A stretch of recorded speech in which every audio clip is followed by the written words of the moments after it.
Question for you about the BBC, the British Broadcasting Corporation. Is it in a death spiral? Is it in a doom loop? Are we seeing its final days?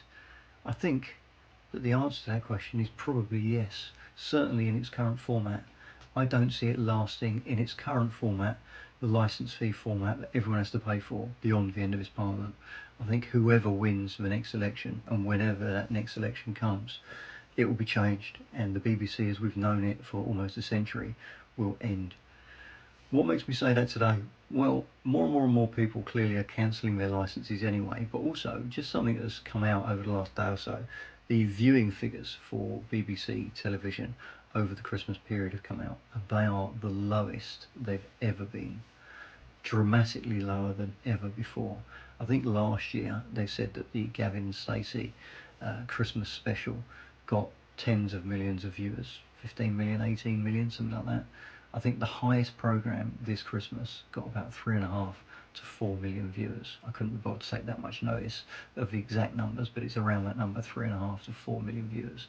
That's a massive a massive drop off. To put that into some perspective, I'm a massive Only Fools and Horses fan. I think it's one of the greatest TV series ever made by a distance. Do you remember the climactic programme, which I think was back in about 95, 96, might have been 97, when they finally found the watch, the Harrison watch was it, I think it was called, took it to auction at Sotheby's, and it raised like 4.2 million quid, and they finally had become millionaires. That got 24.5 million people watching it, which was half the population of England. It was about a third of the population, or more than a third of the population, 40% of the population of the entire country. Those days are gone. They're never coming back. And actually, whilst many people would be very glad to see the back of the BBC, my take on it is that we have lost something as a community, lost something as a country, in the sense that we no longer come together for these mass communal events.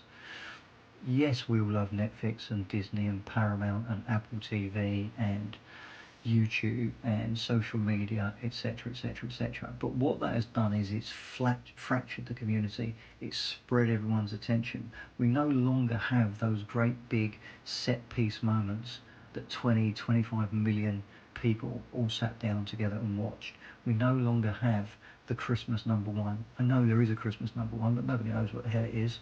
We no longer have the Christmas Top of the Pops. We no longer have the Christmas special of Only Fools and Horses. We don't have those big communal moments that entire families sit and watch together, that entire workplaces talk about when they go back to work.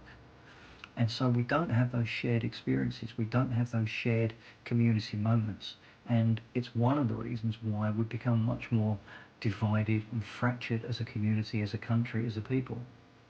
In families now, in homes, you have one son upstairs playing on his PS5, another one watching YouTube, another one downstairs watching a film on Netflix. Everyone has got a different experience. People aren't sharing those same experiences. So yes, I know we all hate what the BBC has become. Yes, I know we hate how woke it has become, the agenda that it pushes upon all of us, the liberal nature of it. We all object to that. Nobody doesn't. But in losing it completely, and in losing the focus on mainstream TV completely, we also lose something as a community. And I know full well that everyone under the age of 40 is going to disagree with me, that they're ardently addicted to YouTube and ardently addicted to Netflix, and will go, well, I never watch BBC and ITV, there's never anything good on. That will be their argument. But just understand my broader argument, which is that by none of us ever having the same experiences, by none of us sharing those great big massive sporting moments, or comedy moments, or music moments, or cultural moments together as a family, as an extended family, as a group of friends, as a workplace, as a town, as a city, as a country, then it fractures us a little bit further apart. We don't have that common bond that used to bind us all together. And that, to me, is a massive shame. So I'm not defending the BBC, I'm not defending the shit that they put out. I've bought a Radio Times or TV Times or one of the two, and I scrolled through the pages. And this year, for the first time ever, I struggled to find anything that I thought, oh yeah, I must watch that or I must record that.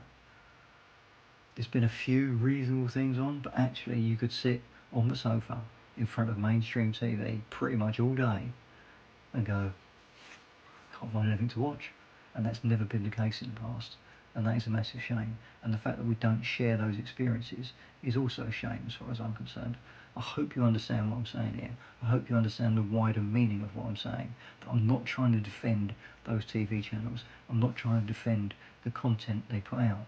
I'm just bemoaning the loss of a common cultural community and country experience. Because unfortunately, I don't think we're ever going to get that back.